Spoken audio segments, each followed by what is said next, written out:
Good day, Val. I am Kathleen Ardoña, a Southwestern FINMA student, and I am here to interview you regarding the pre-existing medical condition that you have. May I know again what is it? Good evening, Kat. I am Velasco Mariatan, 20 years of age. I am a physical therapy student at Velas College, and my pre-existing medical condition is asthma. With that, Val, can I ask you questions regarding your pre-existing medical condition in this interview? Sure, that would be alright, and I would be delighted to answer your questions, Kat. Alright, I will ask you questions regarding your asthma, and you are just going to answer them based on your experiences, knowledge, and how you feel about it. Is that alright? Okay, Kat, just state the questions and I will be answering each one of them. Thank you, Val. So for the first question, how did you draw your map to success in life? What did you consider as essential factors that lead to the fruition of your life's success? What did you perceive as determinants of success that will make you happy? Had you made your loved ones and your family collateral contributors to your success? Well, I do believe that we all have our roadmap to success in life, right? I mean, who doesn't? For me, is to be financially stable, to graduate college, and to find a job that will make me happy, and to have a good and comfortable life in the future. So, what I consider as essential factors that lead to my fruition of my life success are mainly taking risks, having a positive mindset and attitude, prioritizing goals, being open to new things, and lastly, learning from my mistakes. And what I perceived as my determinants of success that will make me happy includes changing my mindset to focus on positive outcomes for my future, and controlling my emotions by not letting them get out of me. And lastly, yes, I've made my loved ones and my family as my collateral contributors to my success, because they are all my strength and my motivation to continue and strive for my goals in life. I hope that you'll achieve all the goals that you have, Val. So for the second question, how does your present condition affect the roadmap you charted a long time ago? Have you thought of attaining or not attaining anymore what you had drawn before?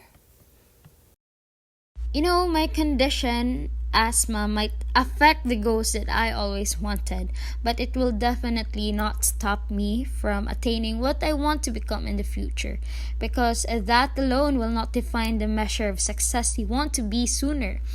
The condition that I have will not hinder my thoughts and my body from achieving what I want to become, despite the instances and possibilities that might happen. But the solution to all that is to maintain a healthy lifestyle, to have a healthy mindset, and to bring a positive attitude throughout my journey.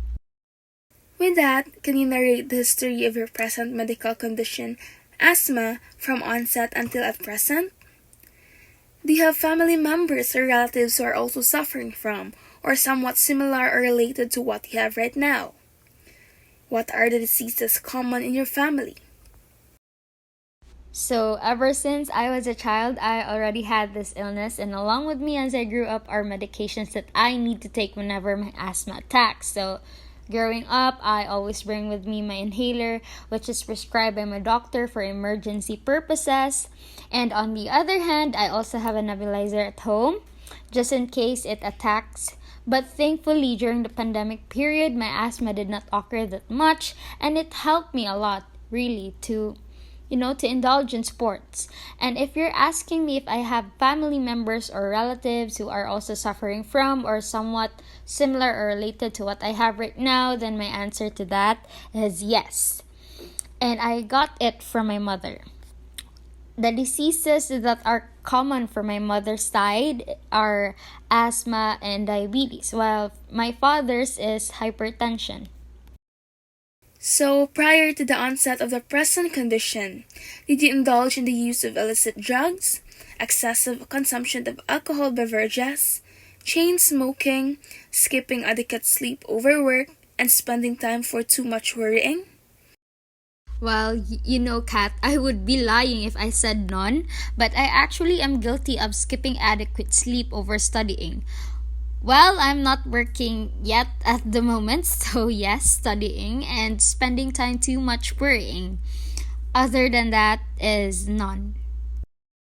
Okay, thank you for your honesty, Val.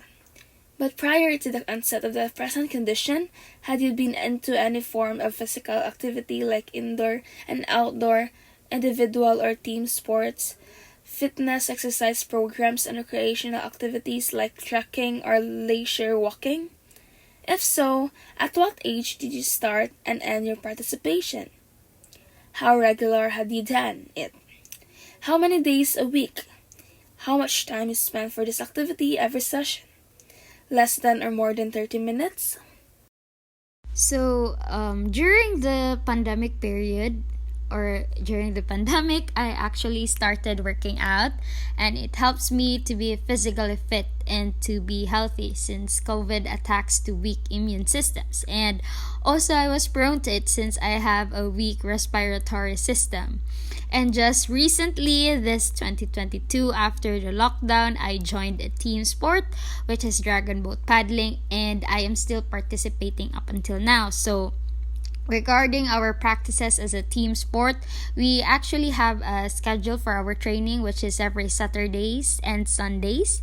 But if there is an upcoming race, we have weekdays for it. So basically twice a week, and we usually start as early as 5 a.m. and finish at around 10 a.m. So it is more than 30 minutes. Oh, I'm really surprised how active you are despite of your condition.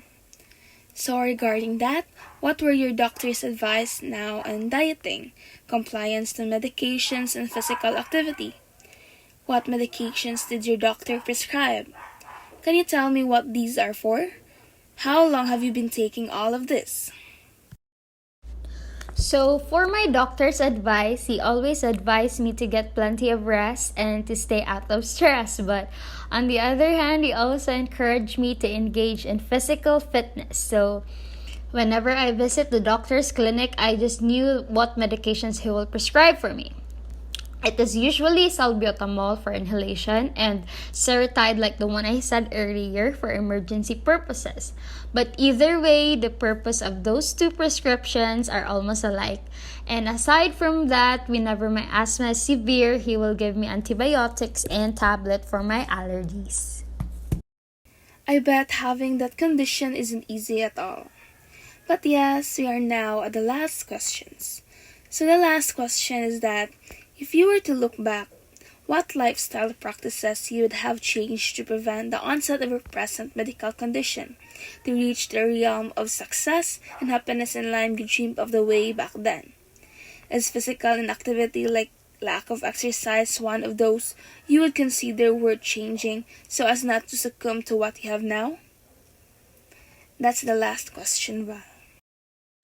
Probably for me is risking and engaging myself to the love of sports. But I do sports before, but just not that quite, unlike now.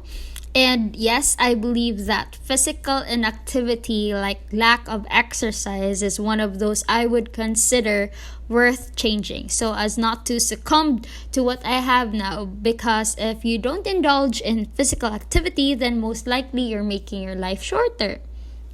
Just like what you have seen on the videos on social media, where a lot of people promote self-love and self-care. It's just the same on applying skincare. It is just a matter of time management and determination of what you wanted to change for yourself alone. And I do believe that for you to be healthy, then you must be healthy from inside and out. And that would probably be the greatest success in life, by making your body as a temple. What a great answer, Val. I appreciate your honesty and pureness throughout the whole interview. With that, I'm very thankful to you for being here today despite your busy schedule. I learned something from you today. Thank you very much. You're welcome, Kat. I'm also glad and honored to be here with you today. Till next time, Val. Goodbye. So, thank you and goodbye, Kat.